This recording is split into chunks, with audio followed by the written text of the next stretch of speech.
Assalamualaikum warahmatullahi wabarakatuh. Om Swastiastu, Salam, Nama Budaya, Salam Sejahtera bagi kita semua.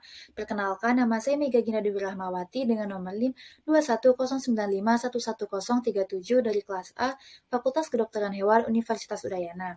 Di video kali ini, saya akan menjelaskan materi mengenai morfologi dan struktur sel bakteri. Nah, apa sih bakteri?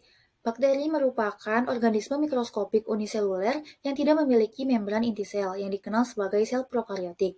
Bakteri ini tersebar di mana-mana, mulai di udara, di pakaian, di rumah, di makanan, serta di lingkungan kita juga banyak terdapat bakteri. Selanjutnya saya akan menjelaskan mengenai bagaimana struktur dari sel bakteri. Pada video ini saya membagi struktur sel bakteri menjadi dua pembagian, yaitu berdasarkan struktur luar dan struktur dalam. Struktur luar bakteri terdiri dari dinding sel, kapsul, membran plasma, flagela, dan juga pili. Sedangkan pada struktur dalamnya terdiri dari nukleoid, sitoplasma, ribosom, dan juga plasmid. Yang pertama saya akan menjelaskan mengenai struktur sel bakteri bagian luar. Nah, yang pertama itu ada dinding sel, berfungsi sebagai lapisan pelindung dan juga untuk mempertahankan bentuk sel bakteri. Berdasarkan lapisan dinding selnya, sel bakteri ini dikelompokkan menjadi dua, yaitu ada bakteri gram positif dan bakteri gram negatif. Pada bakteri gram positif memiliki lapisan peptidolikan yang tebal yang akan berwarna ungu jika diberi pewarnaan gram. Sedangkan pada bakteri gram negatif memiliki lapisan peptidolikan yang tipis dan akan berwarna merah atau merah muda jika diberi pewarna gram. Yang selanjutnya itu ada kapsul, berfungsi sebagai lapisan pelindung untuk mencegah sel bakteri dari kekeringan dan membantu melekatkan sel bakteri pada substrat. Yang ketiga itu ada membran plasma yang tersusun atas fosfolipid dan protein yang memiliki sifat semi-permeable terhadap molekul-molekul yang larut dalam air. Fungsi dari membran sel ini untuk mengatur keluar masuknya zat-zat ke dalam dan keluar sel bakteri, serta sebagai transport molekul protein yang ada di dalam sel. Kemudian ada flagela. Flagela ini memiliki bentuk seperti untaian rambut yang menjulur dari membran sitoplasma melewati dinding sel bakteri yang berfungsi untuk berpindah atau bergeraknya sel bakteri. Kemudian yang terakhir itu ada pili. Pili ini merupakan rambut-rambut halus yang tumbuh dari dinding sel yang ukurannya lebih pendek daripada flagela. Nah, pili ini berfungsi untuk sebagai perlekatan bakteri pada substrat dan penyaluran materi genetik pada saat konjugasi. Selanjutnya itu struktur dalam bakteri ini terdiri atas nukleoid yang berfungsi sebagai tempat berkumpulnya DNA kromosomal bakteri dan juga ada sitoplasma yang memiliki fungsi sebagai tempat terjadinya reaksi metabolisme pada bakteri. Yang ketiga itu ada ribosom yang berfungsi sebagai tempat terjadinya sintesis protein, dan yang terakhir itu ada plasmid yang berfungsi dalam rekayasa genetika sebagai faktor yang membawa gen asing yang ingin disisipkan pada bakteri. Kemudian selanjutnya mengenai morfologi pada sel bakteri. Nah, bentuk dan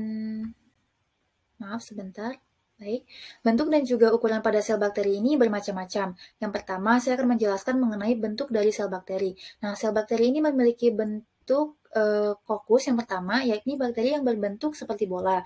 Kemudian yang kedua ada bacillus yang bentuknya seperti batang, dan yang ketiga itu ada spiralia yang berbentuk spiral atau helix. Nah, sel-sel bakteri ini biasanya berkoloni atau berkelompok sehingga mengalami perubahan bentuk. Nah, selanjutnya itu mengenai bentuk bakteri. Yang pertama adalah kokus. Bentuk seperti bola, di mana bentuk kokus ini terdiri dari yang satu bola itu disebut dengan monokokus, merupakan bakteri yang hidup sendiri atau soliter. Contoh bakteri monokokus ini adalah Neisseria gonorrhoeae, bakteri penyebab penyakit dari gonore. Kemudian yang kedua itu terdiri dari dua kokus disebut diplococcus. Contoh bakteri diplococcus adalah Diplococcus pneumoniae, penyebab penyakit radang paru-paru. Kemudian selanjutnya ada bentuk Streptococcus, yakni kokusnya bergandengan satu dengan yang lainnya seperti rantai. Contohnya ini adalah bakteri Streptococcus adalah Streptococcus lactis dan Streptococcus salivarius.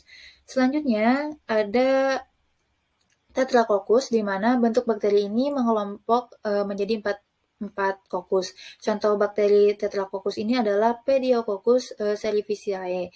Kemudian ada Staphylococcus, di mana bentuknya ini menyerupai untaian seperti buah anggur. Contoh bakteri ini adalah Staphylococcus aureus, yakni penyebab penyakit pneumonia dan keracunan dalam makanan. Dan yang terakhir itu ada bentuk Saccharina, yakni bakteri Coccus yang hidup berkoloni terdiri atas 8 sel.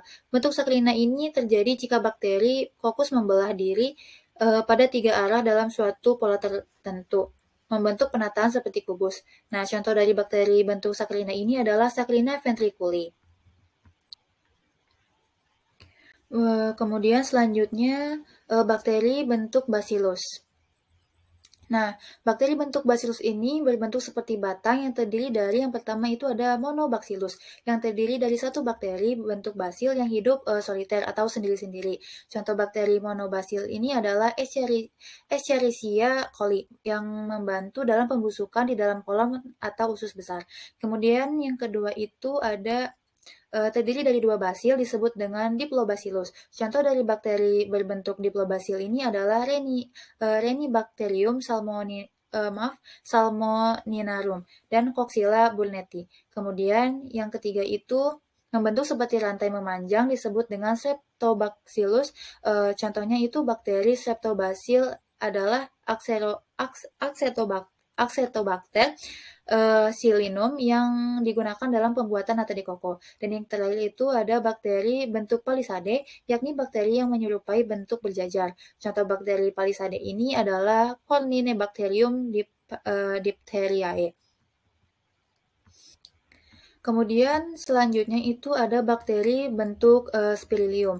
Nah, bakteri bentuk spirilium ini berbentuk panjang dan lengkung menyerupai spiral, berkelok atau melengkung. Biasanya bakteri ini hidup soliter dan tidak membentuk koloni. Bakteri spirilium ini dibedakan menjadi 3 bentuk, yaitu vibrio atau koma, kemudian ada spiral dan spiroseta.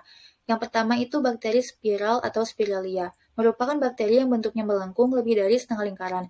Bentuk spiral ini sering juga disebut helix. Contoh bakteri yang berbentuk spiral ini adalah Helicobacter pylori. Kemudian yang kedua itu ada bakteri koma atau vibrio, merupakan bakteri yang bentuknya melengkung, kurang dari setengah lingkaran dan pendek. Contoh bakteri yang berbentuk koma ini adalah Vibrio cholera atau bakteri penyebab penyakit kolera.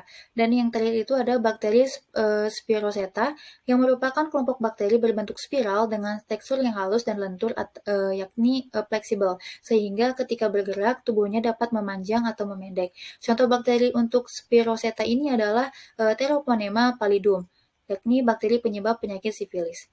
Nah, kemudian itu ada mengenai ukuran dari sel bakteri. Nah, sel bakteri ini memiliki ukuran yang sangat kecil sehingga untuk dapat melihat bakteri dapat digunakan mikroskop.